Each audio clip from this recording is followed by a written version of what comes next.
Right then everyone, let's do an unboxing, shall we? So this is the Sony XAV-AX8150. It's a media receiver, as in it's like a tablet style screen with a radio chassis at the back. So they call this a floating design.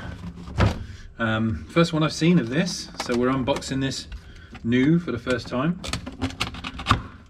But we're going to fit one today, so we'll be able to turn it on and have a play with it and see what's what. But let's go through what we've got in the box to start with. So let's pull the old skidder out.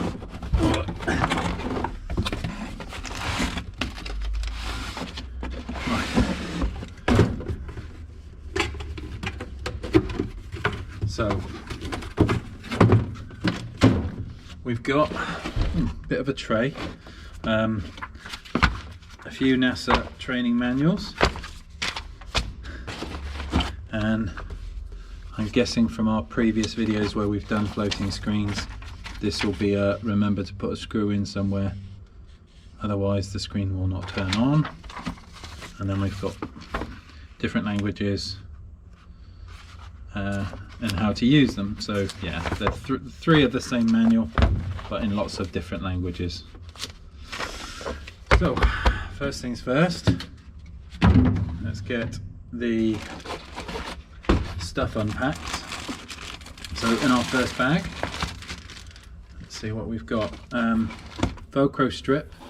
This is for tidying your cables, like a cable tidy.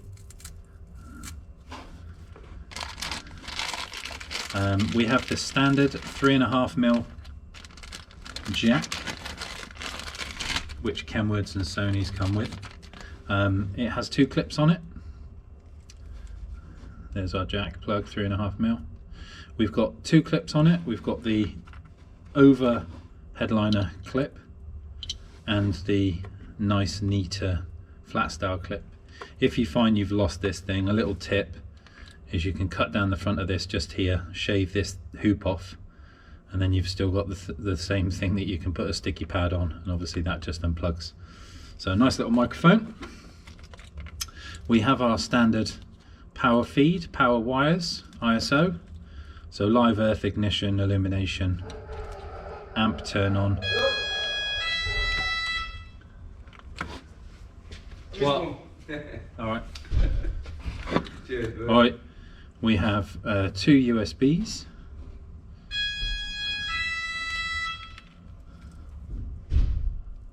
With ferrites on them to stop interference, and that one's just a plain USB extension. So one with a ferrite, one without.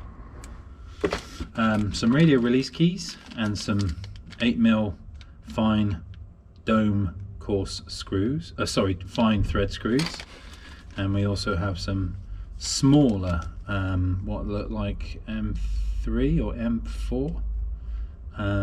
These are probably for the unit itself to be able to locate where the screen goes. I'm guessing these will be spares, you'll get more in the box. So we've got 4 for the sides of the radio to fit it to like a Japanese style cage or fascia kit, and then your screen screws for the display. Obviously, before we got interrupted, we've got reversing camera as normal, your reverse input, and our handbrake wire, obviously green wire can go to black, and that will give you the earth for the handbrake, the part brake, so you can use all your auxiliaries, accessories without having to stop at the time. You can use it while you're moving, but obviously don't crash, common sense, don't play with your stuff while you're driving down the road. We have a plastic bracket of some sorts. Now, from past experience, I'm guessing this is the thing that's going to cover the back of the mech to make it look all nice and neat. So we'll hide the mechanics of the bracket depending on how you have your screen set. Obviously this will cover up the back of it to make it look a little bit more aesthetically pleasing. Side covers, same as. These will cover the bits on the side to stop you looking at the, I'm guessing they're the side covers. Yes, I would have thought so, yes. So side covers to stop you looking at big chunky bits of metal. They give it a black plastic look so it looks kind of original and nice and tasteful. Then we'll get to the mech itself. So it's a single DIN chassis, much like the Halo. The Kenwood is a double DIN chassis. The Halo is a single DIN chassis, and this is a single DIN. So on the back of this Sony, we've got our normal bits and bobs. We've got, I'm guessing that's a USB, is it, or aux? It might be an aux from the front, so we can run something through there, and there's a channel all the way through the head unit. I'll have a look at that in a minute. But on the back here, we've got our remote control, steering remote control, microphone, digital aerial input, reverse camera input, which is yellow. Some units it's brown. Yellow is usually AV of some description. We have a mono sub output, so a single RCA for a sub. We do get asked this sometimes if you're running a normal amplifier that has a red and a white and you've only got this on your head unit, you can just use an RCA splitter, so you can go from one male RCA to 2 female RCA, and then you can plug into your amp as normal. Also a rear RCA output and a front RCA output, very self-explanatory, or front and rear shall we say. FM aerial and a 10-amp fuse with the power plug. That's pretty much it. So let's just quickly get my little snap-on screwdriver. Let's just check out what this big plastic channel's for. And we're back, everyone. Sorry about that. Right, okay. So yes, as I thought, this little cover here that goes all the way through is for passing a smart cable through, so you can actually run a USB up here, and they call it smartphone playback. So you have your unit in the dash, and then out through here, this obviously comes off and allows you to run a USB cable through here and out the back of the radio, so you're not looking at it, but then it neatens it up for when you put your fascia back together, like he says, fiddling, like so.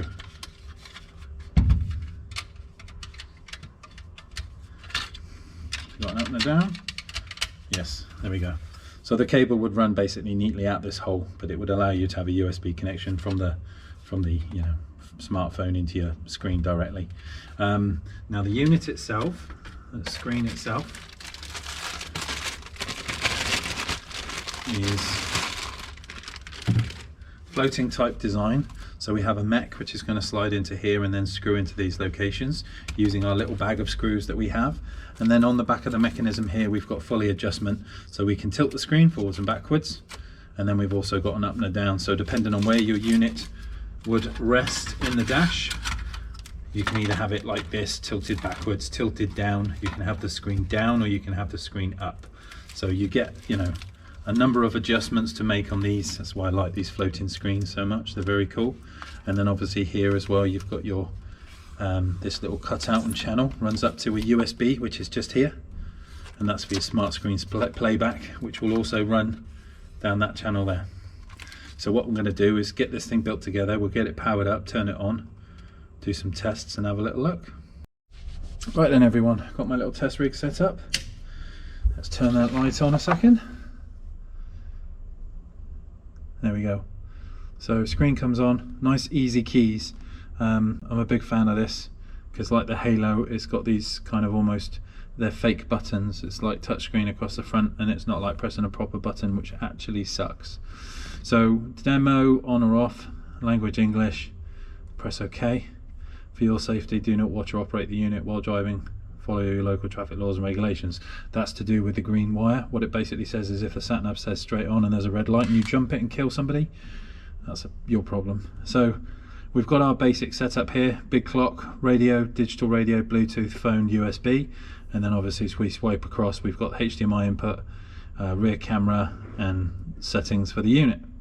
So let's go into the settings first. Let's have a look. So we've got general, language, date and time, rear view camera.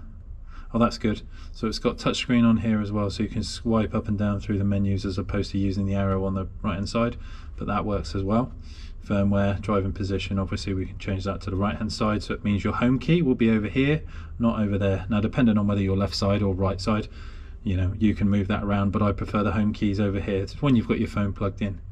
And we come back out of there, back out of there. Let's go into sound. What options do we have? So we've got the usual bass control, phone call sounds, guidance. Yeah, that's cool. So you can have your phone call sound front, rear or all. That's very clever. So on some head units, when you're doing an amp installation, you've got to be careful where you plug in your RCA leads, much like using an Audi and Bose and things like that, because if you have your phone call set to the front but you only connect up the rear as an RCA output, then you lose your phone calls. So that's quite cool that you can change the sound where it goes. We've got our crossovers, we've got normal sound, EQ, bass, yeah, that's cool, fader, yeah, good. And then the visuals, wallpapers we can change, so we can put different coloured screens on there. And of course you can even add your own with an import from a USB. That's cool. Let's go back out there. So let's just choose red for a minute. Touchscreen adjustment, so we can do a calibration of the touchscreen. You've got your illumination levels, so if it's too bright at night you can turn it down, and the dimmer obviously with your auto lights or auto off, whichever one you want. Bluetooth, obviously connecting a phone, it will tell you your devices, yada yada yada. That's really cool, nice and simple, easy to use, nice looking unit. And obviously we've got home buttons, we've got volume up and down, we've got mute, ATT, options. It's kind of like a quick screen option, so you've got screen off if you want the screen off, or touch it and it'll turn back on. And you've also got things like, you know, your fast menus, digital radio, whatnot, track up, track down, or forward, backwards, and obviously your voice buttons for things like CarPlay and Android Auto where you want to talk to Siri or Google or whichever.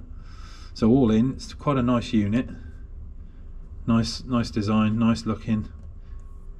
We're going to get it fitted into the Nissan, and then we'll come back and do a little while it's on and playing and working and with all the leads plugged into it. So I'll come back to you in a bit. Everyone, so just having a little read through the instructions. So as I'm looking at it now, this is how it comes out the box, and you can see this thing here is on number 1. Obviously this is our screen connection. Okay, this bit plugs into this bit and tells you how far out your screen is going to sit. Now I did kind of think that originally when I looked at it, I thought, gosh, that's a long way out from the dash. Obviously if this is your fascia, you don't want all of this visible, and there is a reason for that. So I've just read up on it. What it basically says is at the side here we've got these 1, 2 and 3. So obviously when I unscrew this and unscrew this side, I can actually move this section down here so that this unit will slide into there further, which will bring the fascia back towards the dash. So instead of it sitting out like that, it will come back in and it will sit like that flush. Good idea, little tip. Right, so simple enough. The screw here, which you cannot remove, there's 3 of them. Okay, there's one at the top, there's one that side here, and there's one this side here. And when you undo it, it's kind of like a little fat barrel on one end, which will sit on this little circle, this little cup. So as you screw it in, you've got to make sure that you get the plastic aligned properly, and then that little barrel will actually sit inside that sort of ridge here and give the screen a bit more stability so it can't move. So rather than having that sat all the way out here, we've now moved that back in. So when I then plug that onto my fascia, I've now got it all the way into the dash as opposed to it being out there before. That's pretty cool. Nice adjustment there as well. Well done, Sony. Right everyone, so I've located my little, you know we had 2 of those USB leads. I've located my little USB lead in the back of the stereo here, and then I've run my USB lead across the back of this channel, and then that will then go to this side of the radio, so it will click into here, go through this channel and out the back. And then what I then use is this thing here that plugs into the female of this, and then that will run into the car somewhere so I can plug my smartphone cable in and have CarPlay and Android Auto. There's also on the bottom of this thing, look, there's a HDMI input, which is nice and easy to get to on the bottom of the screen. So this will be out the dash, so no more, oh, I've got to remove the unit to put in a USB or a HDMI on the back of it.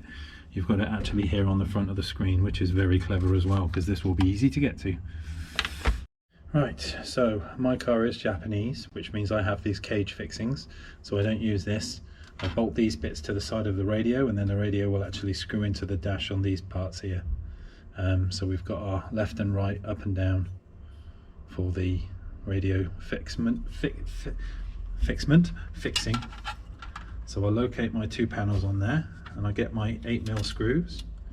Obviously don't use anything longer. It's common sense. If you use a big self tap head, a big self self-tapping screw over 8mm, then you have the risk of damaging internals of the unit, so don't be silly. Use the one they give you.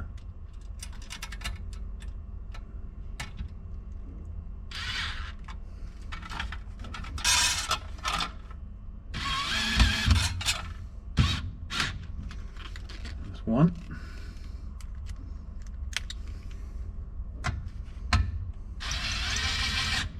Two.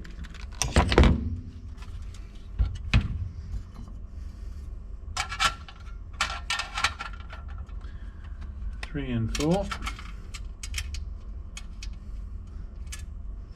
Now, because my fascia, the radio will go in first, and then my fascia surround, as in like the dash section, fits over my radio. So the hole on it is the size of a double DIN. So be mindful if you're doing the same kind of installation. Don't fit up your screen to the radio on a bench and then try and put this thing in the car, because when you come to put your plastics over the radio, you can't get them past this because it's bigger than a 7-inch hole. So just remember that. So screen last, mech it in first, do all your connections, do all your power feeds and all the RCA leads and stuff like that, and then look at your fascia last. So that's obviously going to go on there, but what we do need to do, I nearly forgot, take that out of there. Obviously I need to run my USB through the radio first, so that's going to go through that section there for now, and then I'm going to get my little stay, because this will plug into the bottom of the screen. So we'll put my capture lead on there, so I've got my USB ready to go onto my screen, and then that's running out the back ready to connect to my USB extension. So we'll get onto the car. I'm going to fit the microphone and the digital aerial and all the other bits and bobs, and then we'll come back to this, put the screen on, power it up and have a play with it inside the car. And that's kind of like the start of it. Cool. See you in a bit. So I've just been fitting a reverse camera to this little one. So there is our, what we shall call our base unit installed. So it's bolted into the cage behind the dash.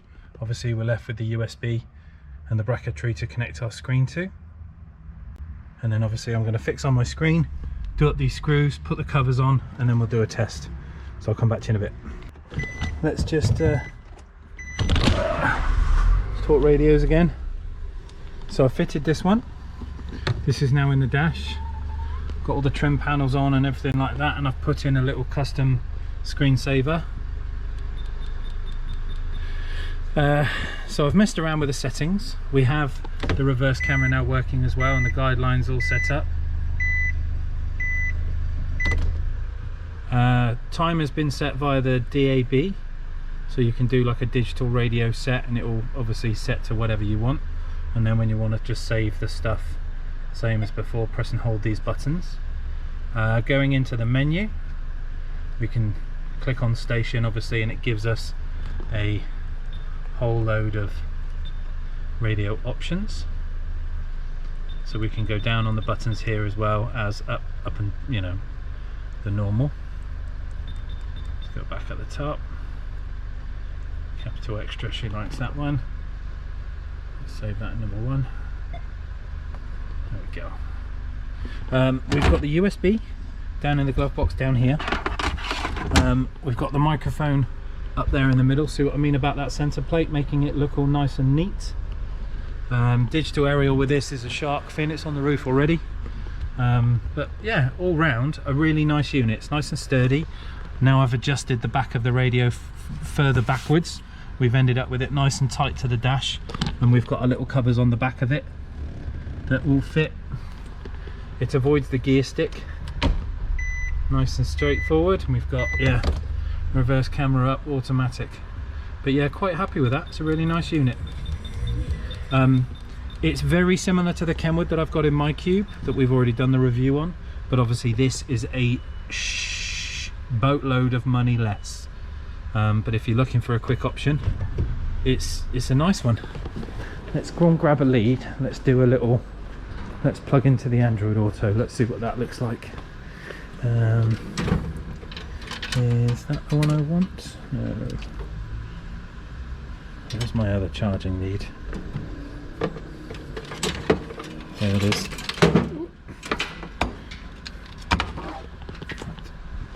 Let's grab a big lead. This is how I set up my reversing camera outputs, giving it a line on the floor of equal length so you can adjust what you need to do. Right, just going to pop you down a second.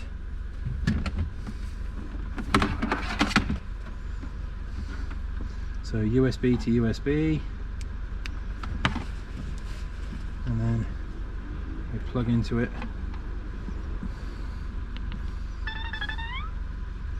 So it's asking me to download Android Auto, which we've already got. So we just unlock my phone. Would you like to? Yes, I would. Sets up Google for us. And there we go. So we've got our Android Auto on the screen there. Nice big touch screen. We've got our home key. We can do games, we can do Waze, we can do WhatsApp, we can do weather, we can do everything. Hey Google, tell me a joke. What does Thor call his underpants? Thunderwear. God. So that's where we are currently there. But yeah, it's a nice big touch screen. You can move the map around nice and easy. I think if you put two fingers on it, oh no, not this one, on one of them you can put two fingers on it and drag it down, and it will give you like a top of the view kind of thing, rather than a sort of slightly off to the side. But nevertheless, that's still a nice fast map. I'd be dead impressed with that. And we can zoom in as well. And zoom into my shop. I think the Lexus is here from a few years ago. Big black car. There's two. That's the Land Cruiser, and that's the Lexus. That was about 4 or 5 years ago, that one. But yeah, it really cool new screen, which is very similar to the Kenwood 10.1 and the Alpine Halo, but it's got a lot less price tag. But other than that, that's the end of this review and unboxing. Enjoy.